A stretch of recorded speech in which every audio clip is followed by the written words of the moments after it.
Hey YouTubers, and welcome back to another Dragon Ball Super discussion video. So I wanted to have this conversation with you guys today, just kind of a special little video on my part.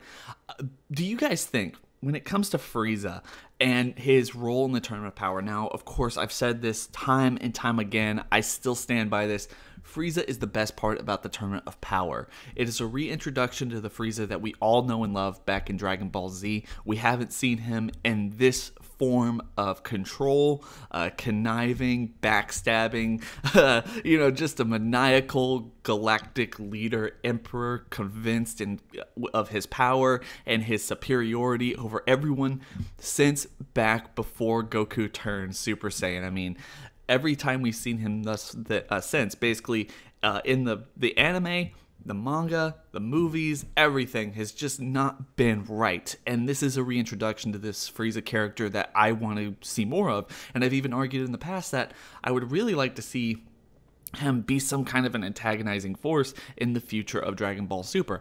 I would really like to have him be a main antagonizing force. Of course, it's possible, just completely possible, that he's somewhat of a henchman. I mean, taking on somewhat of a Loki role as it comes down to the later portions of the MCU. Something like that would be kind of cool. You know, someone who's willing to, I guess, take away or like make it seem like he's vulnerable as he's trying to look for a way to backstab the person in front of him. I'm not really sure, but Frieza hasn't been really around very much in the Tournament of Power. And I guess I didn't really realize that until this past episode, where it was very clear that he was just once again standing on his rock somewhere in the distance of the main fight and just watching everyone do whatever they needed to do. He hasn't even taken out anyone that we've seen or I really know of. I don't really keep a whole lot of attention to that, but he hasn't taken out anybody in the last couple of weeks, and he's just basically been observing everything. Now, of course, if you saw the episode preview for episode 121, he does come into the fight, but I'm wondering how much of that is going to be just last-minute things. It's seemingly edited in one way that would make it seem like he's in a big fight with this this guy from Universe 3, but I really don't think it's going to be anything like that. I think Frieza's going to jump in and help out probably at the last minute. We're probably going to get an entire team-up blast that's going to take everyone out. Now, we don't know. Maybe this guy takes out the androids and then we're left with those last 4 people or something like that. We're just going to have to wait and see.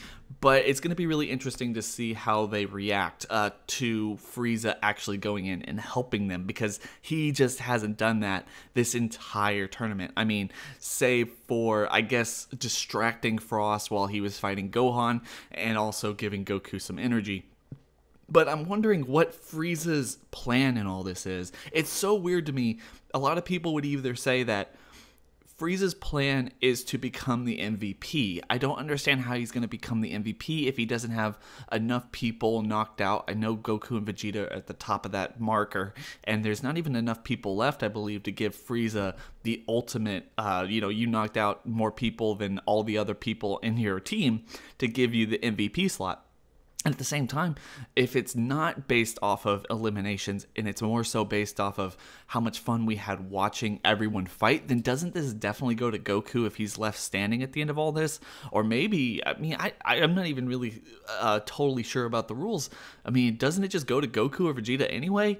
It's weird to me. Like, what is his thoughts? How is his perception on this? Maybe Frieza thinks that you have to be the last man standing. I know MJ's talked about this before, that, we've been expecting him to betray Universe 7, at least in some way. At the beginning of this tournament, we wanted him to join another universe, which would have been pretty interesting. In fact, I think that would have actually been a little bit more interesting than him joining Universe 7, considering Universe 7's dominance. And then we would have had to wait and watch another universe. Say if Frieza actually went and joined Universe 2, as much of a threat of Universe 2 actually was, it would have been interesting to see Frieza along with Ribrianne and all these other people, and they would have to fight them to the bitter end. Or maybe even Universe 6, take away Dr. Roata, whatever you call him, and bring in Frieza there so they don't have any person in that team who's just a jobber character who's not going to go in and just be completely eliminated just for laughs. That would have been pretty epic, considering how much awesome stuff we got with Universe 6.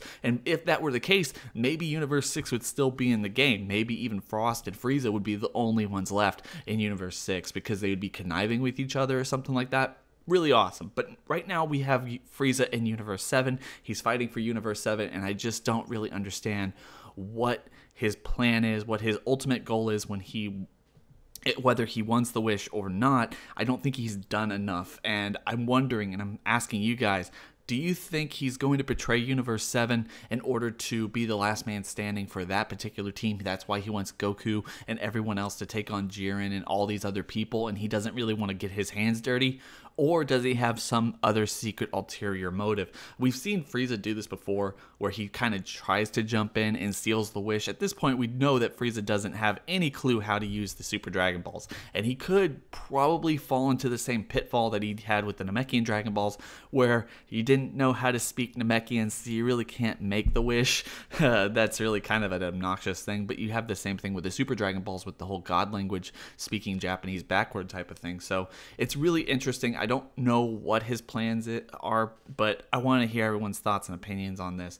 Personally, I'm going to go with MJ. I think he is waiting to betray Universe 7 to get the last wish, because obviously they've made it very clear that they don't care about a whole lot of the rule structure, and it was never stated that you couldn't knock off your own opponents. And in fact, maybe even the Zenos would really like that too. You know, they're thinking the fight's over.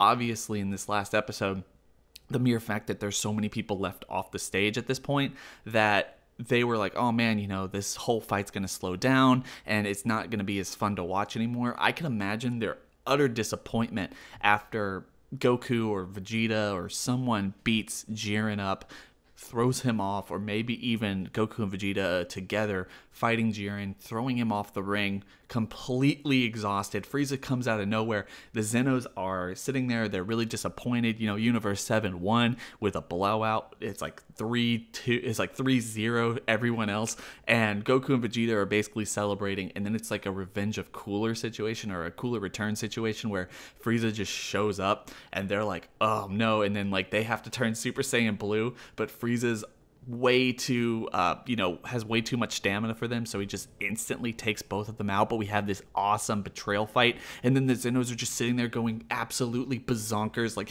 oh my gosh, I didn't expect any of this. And then like that would be exactly like us as fans, like, oh my gosh, I didn't expect any of this, this is epic. And Goku and Vegeta are literally sitting there fighting for their their own existence at this point. But it's even more turned on its head, because it doesn't matter whether they win or lose, because Frieza will still be a part of Universe 7, and he will still ensure the safety of their universe no matter who wins. But during that fight, can you imagine like Frieza with all the stamina that he saved throughout this entire tournament, and just how exhausted Vegeta and Goku are, and Gohan, or whoever is left standing? It's like he's sitting there and he's explaining what his whole plan was this entire time, just making it very clear, like a Bond villain before he actually gets the winning punch. And he's like, you know, I just thought if I can save my stamina and wait for everyone else to get tired, I could take all you guys out and then I'll get the wish, because I'm going to be the last man standing. And they're like, that makes no sense. And then the Zenos and the Grand Priests are like, no, those are the rules now. That's really awesome. Like, the Zenos are really, really mad that this whole thing is over, and they wanted to still have fun with all this stuff. So yeah, that's the rules. Whoever's left standing. And then it's just like Goku and Vegeta have to win this fight, but they are nowhere near as strong as they need to be in order to fight Frieza, and he just destroys them. I mean, it's just carnage.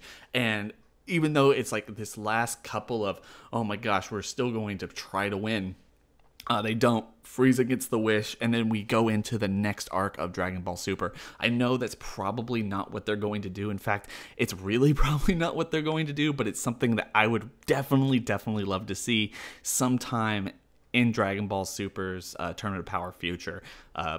Guys, do you want to see something like that? I know I just went on this way weird tangent, but that's what I would like to see with Frieza. That's what I think he's doing. What are your thoughts in the comment section below?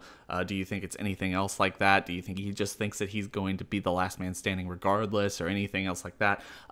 Guys, don't forget to like, comment, and subscribe. Don't forget to hit that bell over by the subscriber button, because that's going to notify you every single time I upload. Also, don't forget to share this out to all your friends so they can share their thoughts and opinions on all this stuff as well. I hope everyone has a fantastic day. Seriously, guys, it's been so much of a pleasure. I hope everyone has a fantastic day. Happy holidays as well, no matter what religion you are or what holiday that you celebrate, or whether it's just you get a couple days off and you get to relax or anything else like that. I hope everyone has the next couple days be pretty awesome. I'm going to talk to y'all in the next video. Like always, it's been real.